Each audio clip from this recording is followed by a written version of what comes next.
folks. 10 years for Brexit, eh?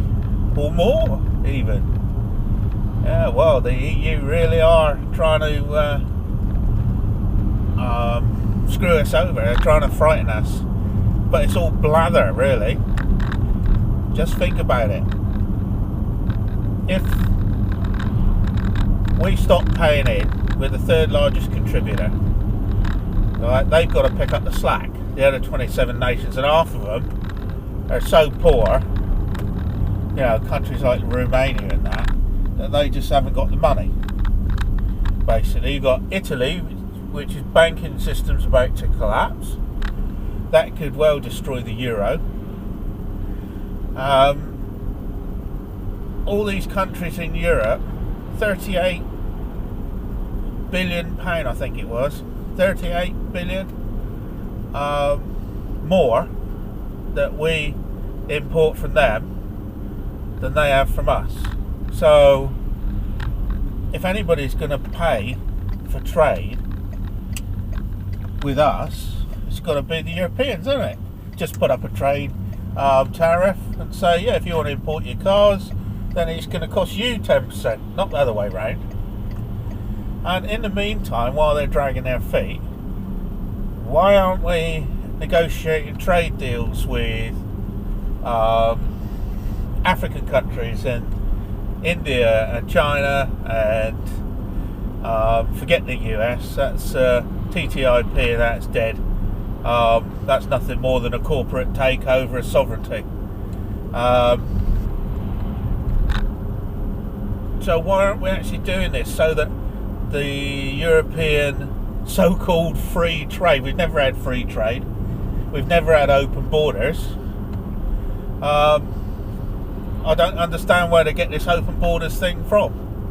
All it seems to be open for is mass migration, because if you want to go and buy 50,000 fags from Calais, oh no, you can't do that. If you want to go and buy a load of booze, oh, you can't do that. Or if you want to go and buy a firearm from a shop in Calais, oh no, you can't do that. But you can have as many people in as you like. So where's the free trade? So I just don't understand where they're getting all this crap from. You know, let's look at it realistically. You've got people in the government saying, oh, you've got to reveal your negotiating hand. Well, we don't even really need to negotiate. All we need to do is repeal the Common Markets Act and say, right, okay, now the slate's clean. We don't need to ask your permission to leave. Why did you ask? All right, you're a member of your local football club or your local archery club. So it's got 28 members. And you pay your subs every year. You buy a few bits and bobs off a club, and t-shirts and stuff like that. And you decide you don't want to do it anymore. You can't afford the t-shirts. You're not getting anything out of the subscription.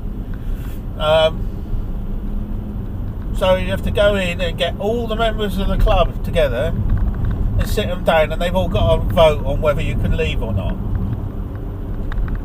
Well, I'm sorry, I would just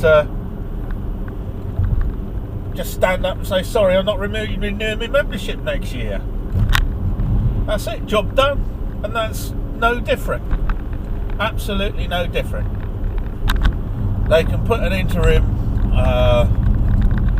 replacement for the Common Markets Act that just says that EU rules, because let's face it, some of the acts and statutes that have been produced by the EU are pretty good. You know, some consumer protection and health and safety and stuff like that. But then a lot of it is a load of shite, like some of the electrical regulations. You know, they're now saying that you've got to use steel boxes for your consumer units. stuff like that. We've had plastic ones for years, and the British Standard ones were plastic. Metal and electricity don't mix, even on a basic level. So stupid things like that. And straight bananas was the old favourite, wasn't it? You know. So yeah, if you want to leave a club, you just get up and don't pay your subscription for next year. That's it. So the more they try and hold a gun to our head, if the politicians actually stood back and looked at it, why do we need to ask permission? And it's just build up trade with other countries outside the EU. They're saying we can't do trade negotiations until we've left. Well, that's just ludicrous. Just do it. What are they going to do? You know, they're on about abolishing the European Court and all that for over here.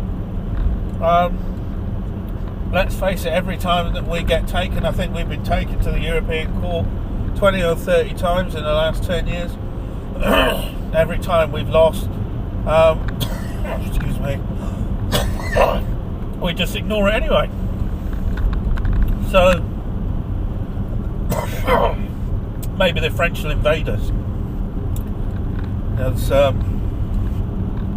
course, we've got their aircraft carriers now, haven't we?